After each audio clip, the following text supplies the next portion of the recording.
What's up, everybody? Hello, hello, hello. We are back again. Again, we back. Yeah, for episode 6 6. of A to Z with Mario. and Amy. Nothing's off limits. As if it ever was or ever will be. You are our people. So, nothing's off limits. Go ahead. You know, you're getting better with this intro. Hey, that's why you zoom in. Dun, dun, dun, dun. Oh, gosh. We still have to work on you adding in the edit before the edit. Oh, okay. I'm ad-libbing too early. You are ad-libbing. Got it. We talk about that, in production behind the scenes. Got it. Yeah. Okay. But we still have more episodes for practice, so... Let's do it. Yeah, we got to give them a whole season. We got to give them a season. And Yeah. I'm letting you drive this ship. I'm just glad to be here. Happy to talk. So what are we talking about today? So today we are talking about when is it time to stop giving people advice, whether that's family or friends. You know, we have frequent flyers who love to kind of beat a dead horse and bring up the same topic over and over and over again, but come to you with advice, asking for advice as if it's the first time they've ever talked to you about it. Wow. And so, like, me and you might have different tolerance levels for it, but I just feel like that would be a nice topic to kind of unpack. Wow. Let's unpack that. Wow, that's a very interesting question, especially for someone like me. So, listeners, I feel that my lovely wife has geared this topic more so towards me and kind of our dynamic. But before I jump in, given this is episode number 6, and today's date is May the 3rd. So I want to just pause briefly and acknowledge that today is a significant day, an important day for me and my wife. We were expecting our twins to, we found out that we was having twins this time last year. Those of you that know, you know, so we won't go into the weeds of that, but just want to acknowledge what today is. All right. Now, let's jump back into it. I just had to get that out the way before we move forward. It's also Bereaved Mother's Day. Wow. Which I didn't know. So Wow. kind of twofold, with today being an exciting day for us this time last year, but then it also falling on a holiday in our circumstance as well. So want to kind of shout out all of the mothers who know what Bereaved Mother's Day is, and just share that we see you today. Absolutely. Forever Ace and Rose parents. We'll see you soon. Now, diving into the topic of today, I know I personally struggle with this. So when you say our viewpoints may be different, I know for me, anytime my phone rings, anytime a text, email come across and they're like, I have a question, whether it's a legal question, whether it's a educational question or just a life question, I'm always quick to answer. So I think I would like to hear your feedback first before I give my response, because I think mine is going to be more of the Kit Kat, Skittles, and Rainbows. I think mine might be barbed wire and rabbit pit bulls. I agree. I agree, like unsalted grits. Okay, we won't go there. That will be a whole nother conversation, because that in itself is diabolical. Nonetheless, back to the question at hand of when it is time to stop giving advice to family or friends when it seems like you're beating a dead horse. For me, I enter into scenarios now asking what somebody needs from me when they're seeking or telling me about a scenario, because I'm quick to just jump in and I realize that's not what everybody wants. And so at the point in time where someone shares like, well, I want your advice or I want your opinion or what should I do, then I will be very blatantly honest. Now, I don't know all the answers to everything. Some scenarios are pretty much common sense. The type of topics that come to mind is when someone seeks advice for a scenario in which they are suffering or they're unhappy, or there's a choice that needs to be made that will either alleviate their headache or keep them in their headache.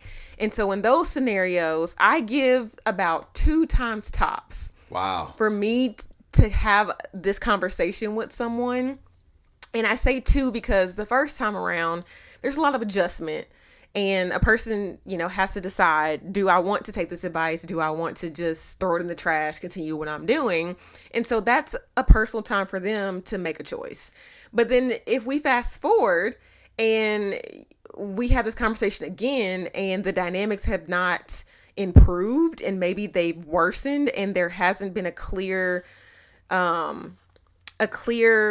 understanding that person has made a decision to alleviate that burden from themselves, then we can rehash it again. But the third time, at that point, like, you just want to stay where you're at, and either the right person hasn't told you the correct information to help you out of this scenario, or my information or advice just wasn't sufficient enough. But at that point, once we get to the third time, I just don't feel like there's anything else that I can really contribute other than do you, boo.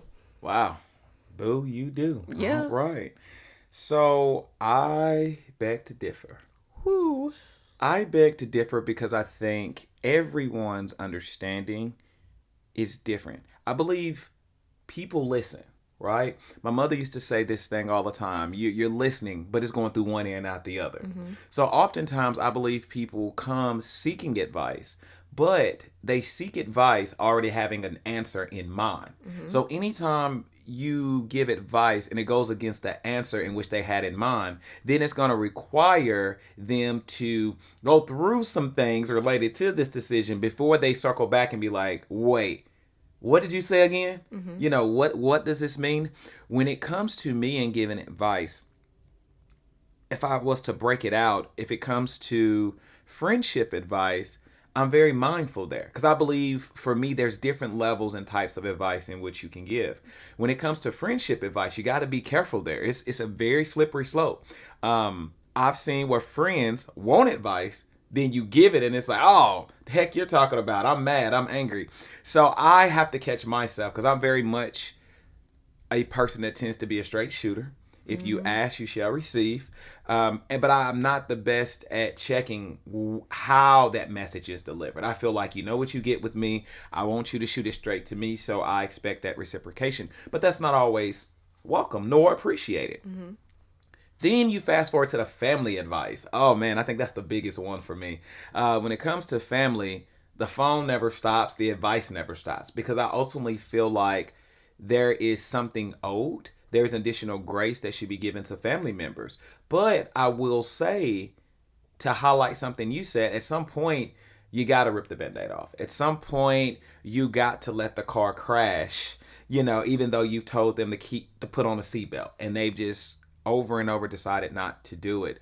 And then you have the professional advice, the workplace advice, that is always another slippery slope. So for me, when it comes to advice, all I'm looking for in the advice that I provide or willing to provide is small progress. Can you regurgitate, what we last talked about? Is every time we talk about this problem, we're building it from the ground up again? Or is it you coming back because maybe life has thrown you a curveball? Because I may have just advised you how to brush your teeth, but today you go to the dentist tomorrow, you have a cavity, they're going to tell you a different way of not only brushing your teeth, they're going to recommend a new toothpaste, probably a new toothbrush, and they're going to tell you to floss more frequently. So for me, I love being able to be in a position, and I feel honored when people ask for advice because ultimately that really shows that there's something that I bring to the table that's of value. I think we both agree and have different approaches where you shared something key. You are happy to play along as long as there's small progress. And for me, I too am happy to play along and be supportive and provide advice or opinions, whatever, if there are adjustments that are being made. Where my kind of like, once we get to 3 strikes, you're out, is when it's the same recipe, the same dynamics, like literally nothing has changed whatsoever. And it's literally, like you said, building from the ground up again, over and over and over. So how do you approach individuals that come to you and let's just throw out a random scenario? Oh my gosh, I hate my job. My job is terrible. I'm not good at my job. I don't know what to do, but my job is miserable and it's literally affecting my mental health. Mario, what should I do? Let's say you say, hey, well, employment's really important in this economy. Have you thought about seeking out different career options or a hobby or whatever, fill in the blank? And then 4 months later, they come back to you, same concern, same layout.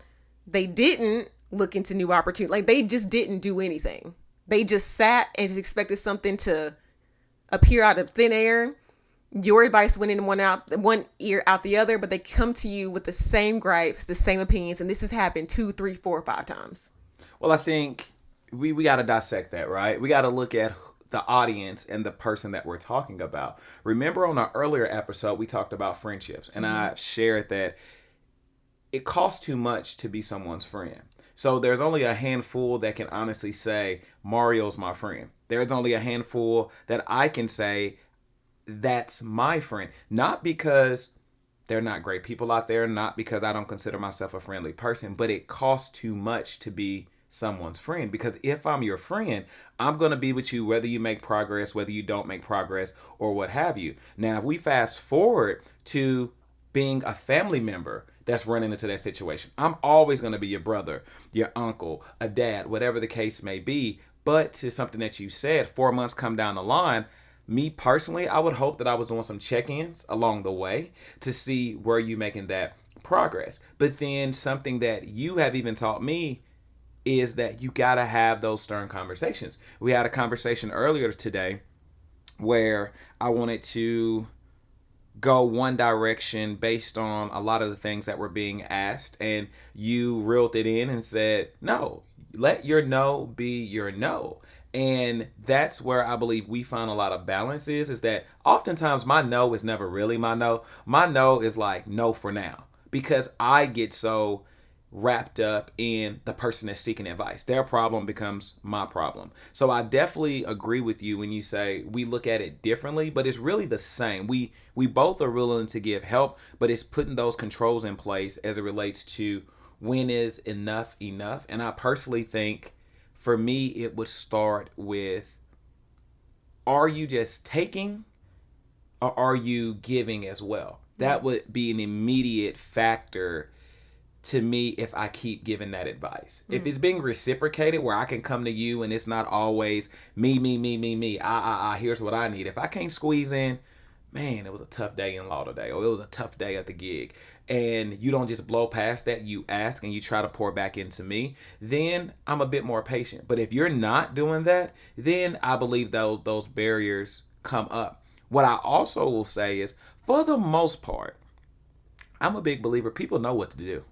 People know what to do. I believe advice is just a way of getting someone to reaffirm what you already want to do. And if you reaffirm it, it's a lot easier for that person to go forward.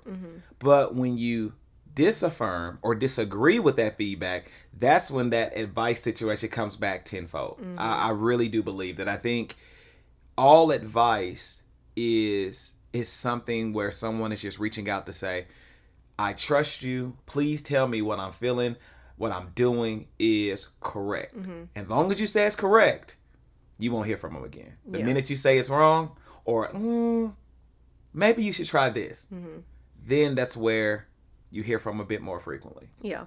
I think one thing with giving advice in terms of pumping the brakes that I also have adjusted to is when I realize that someone is getting advice from everybody.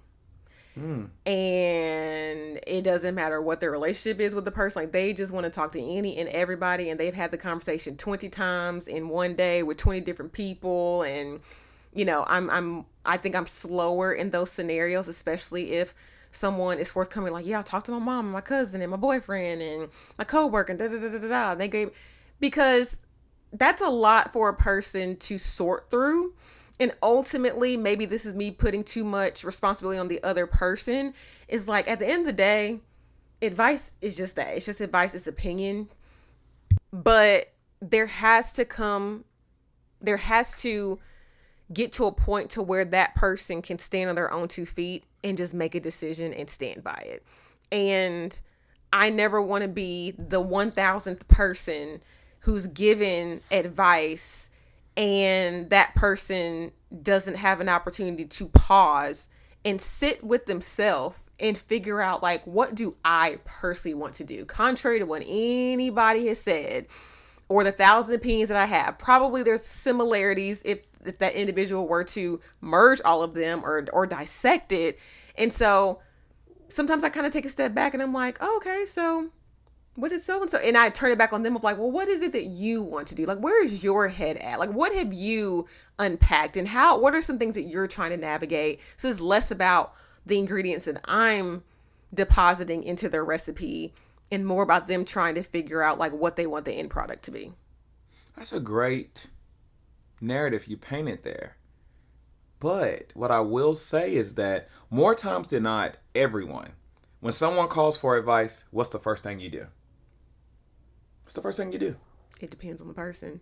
Let's just say universally, if someone calls for advice, the universal response is typically you jump in, you give advice. Mm-hmm. It takes you reaching a certain intolerance level for you then to want to help a person develop exercises and assessments and how to hold themselves accountable on what their decision should be. So it's almost like we may have it wrong. Mm-hmm. When someone calls for advice, maybe instead of waiting till that intolerance level is reached, flip it the other way around and not only say, not to what you said earlier, what do you need from me? Well, obviously we know that they need advice, but maybe we start with equipping folks with, hey, have you wrote down the pros and cons of this? What have you done to lead you to a stalemate or a dead end where you're seeking my advice? Most of the time, I feel like people tend to look for quick fixes on complicated situations. Situations that maybe I don't view as complicated, but for them in their scenario, it's very complicated, right? That's one point. The second point is that, as you stated, you can't go to everybody for advice. I'm not going to go to a unmarried or intentional couple and seek advice about our marriage, our relationship.